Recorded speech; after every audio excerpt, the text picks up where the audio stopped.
Janna, it sounds like you're able to help so many people in their healing.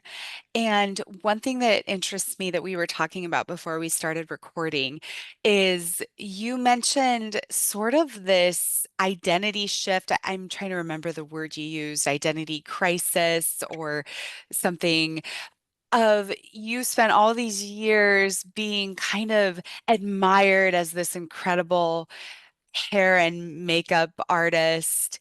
And when you would tell people what you did, they'd be like, oh, that's so cool. You're working on sets and things like that. Now, when you tell people you're a hypnotherapist, you do not get the same response. And the interesting thing about this, I feel, is a lot of times we are called to work that may not be seen as, quote, glamorous or, quote, prestigious. It's more of a helping position where there's not as much public excitement.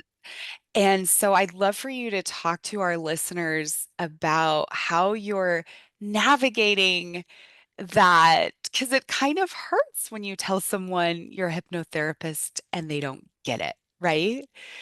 I remember in my own life after grad school, I took a break from chaplaincy and I was doing yoga therapy. And someone said to me, you have a degree from Harvard and you're teaching yoga. And that like hurt my soul. So I imagine some of our listeners maybe want to pursue some of these alternative healing, helping professions. What advice do you have for them? Oh, wow, Jenna, that's loaded. That is so loaded. I was working with a life coach on why is it taking me so long to really make this happen for myself, even though I'm having a steady stream of clients with hypnotherapy. Because I've done hair and makeup work for so long, I'm still, being offered those jobs. And it has led to a little bit of an identity crisis in that I'm one of those people. I know everybody is like this to a point, but I'm one of those people who really like to feel important.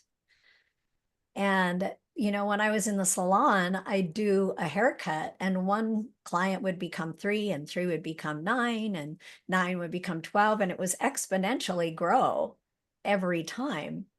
And, my experience has not been when I work with people in hypnosis and hypnotherapy, my experience hasn't been, oh, I have the greatest hypnotherapist.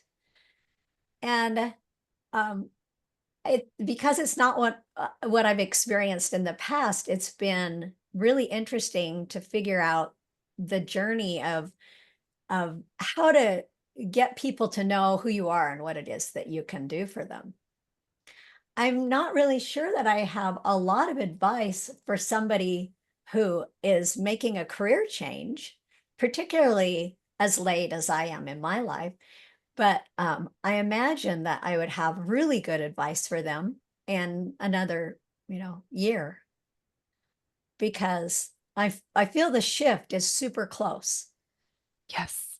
super close, and I'm right now making the jump from uh, hair and makeup in production as a full-time job to more and more hypnotherapy. Uh, so I'm thinking, what is it that I can say that would be like more profound than that, except that um, I feel like it's a calling. I feel as strongly about it being a calling as, um, and it's interesting that maybe Jenna, one of the things about that is that it takes a little bit longer to see the reward Yes. because when I do somebody's hair and makeup, it's immediate. And I was actually doing my niece's hair yesterday, and she was asking me, why are you making this shift, Jana? Why are you, why aren't you just enjoying the fact that you're at the top of your game with hair and makeup? Why do you feel like it's something that you need to start over again or start, doing more and more hypnotherapy. And one thing I explained to her is, even though I'm doing something like, so the time that I got to work with Sierra, sure, it's recorded and people are going to see it and it's going to last, right? But really, the next thing she did was, went home, washed her face off, and but the recording that exists, it doesn't really have my name on it, and it didn't really, like, what, how did it benefit somebody's life other than, I love that I help people feel and look good. And maybe the shift here is that I'm helping people feel good on the inside. Like, this is something that's last. This, what you guys are creating here with this podcast, is a legacy. You guys are putting something out in the world now that people can go back and listen to, for years and years, as long as it stays there on the internet, or as long as, you have it out there. If something were to happen that you wouldn't be doing it anymore, or you couldn't practice anymore, or something, people could still go back and find help. And it's, my mother passed when I was 20 years old, a long, long time ago. And the niece kind of got it all of a sudden when I said, well, I'm going to be on this podcast tomorrow. And isn't amazing that they're putting this stuff out. They're going to have a legacy by putting out all these great ideas for people to listen to and help themselves and find ways to go seek answers. And she all of a sudden said, oh, so this niece never knew my mother. And she said, wouldn't it be amazing if we had a podcast of grandma and her wisdom?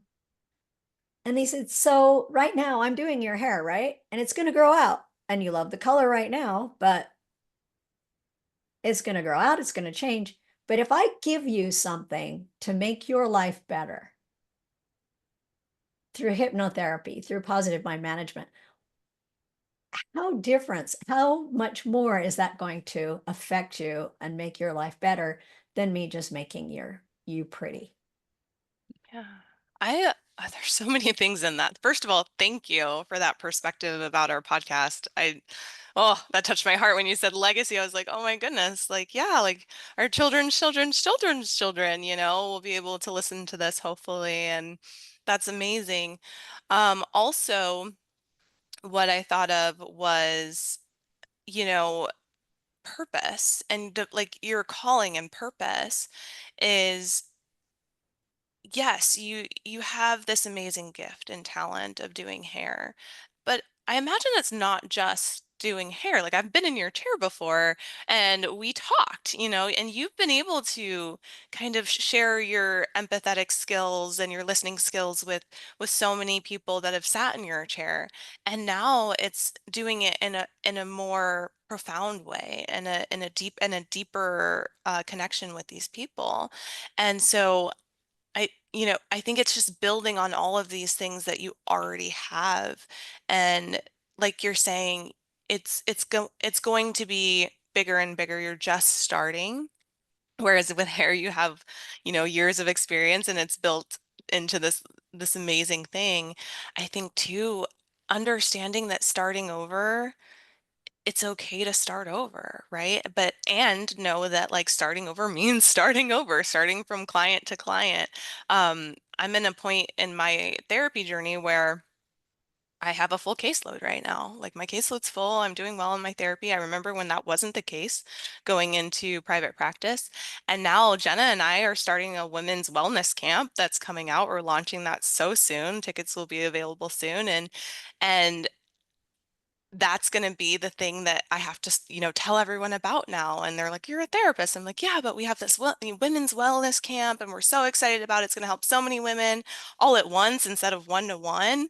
And making that shift and that change into something that going from something that I'm known for to something that, I'm not quite known for yet is kind of scary, but at the same time really exciting because I know that it's like in our purpose to be able to branch out and to use the skills that we learned in our one area to apply to another. Jenna uses her skills as a chaplain within yoga therapy and within yoga therapy as a chaplain, and it all just blends together to fulfill our divine purposes. And I just love that it's more than you just have to be one thing at a time. So, yeah, I love that perspective.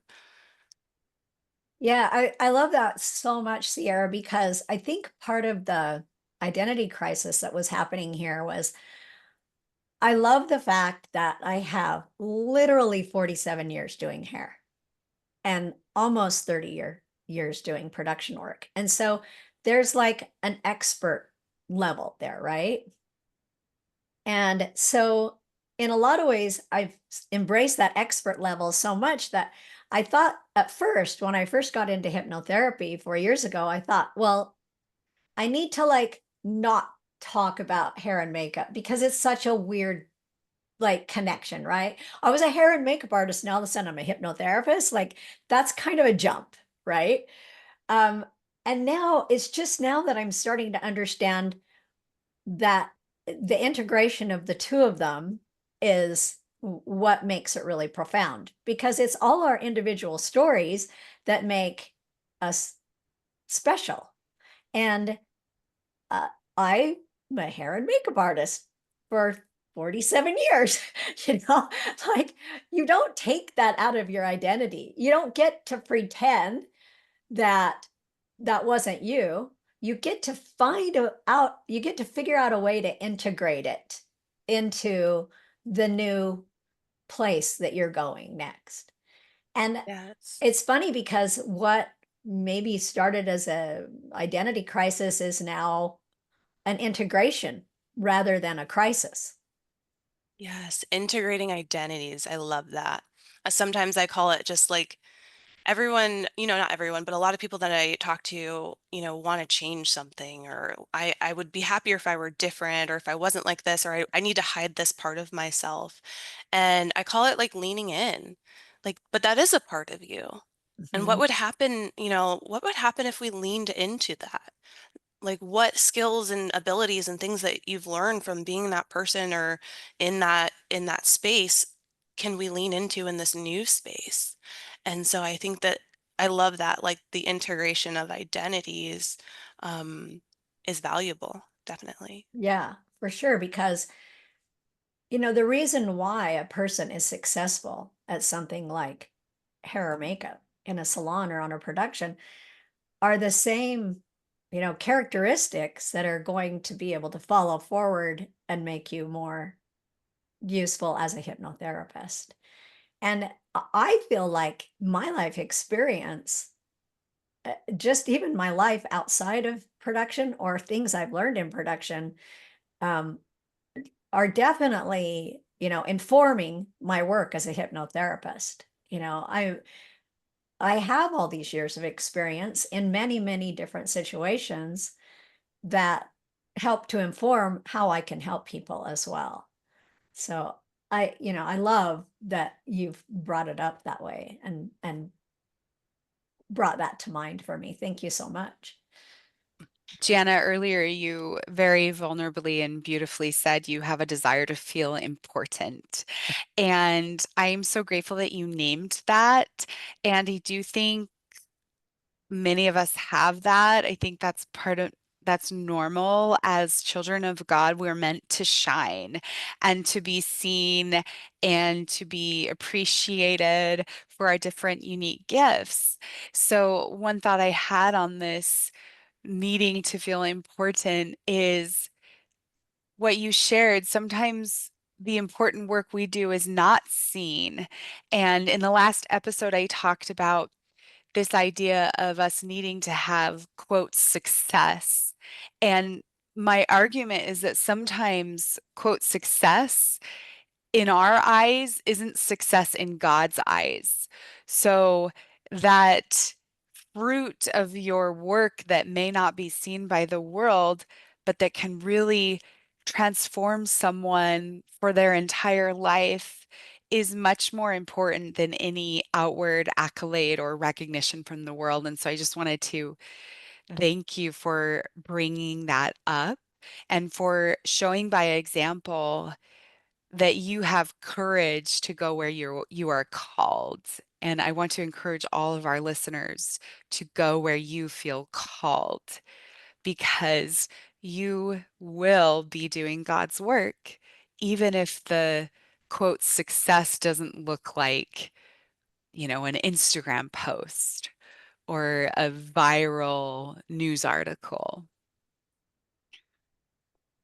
So, as we wrap up this part of the episode, I want to encourage all of our listeners to think about what you feel called to do. Maybe you're having a career shift. Maybe you feel called to try a hobby that you feel like you won't be good at, but it doesn't matter. You're feeling called to have integration of all your desires and learning and leaning into all of your gifts.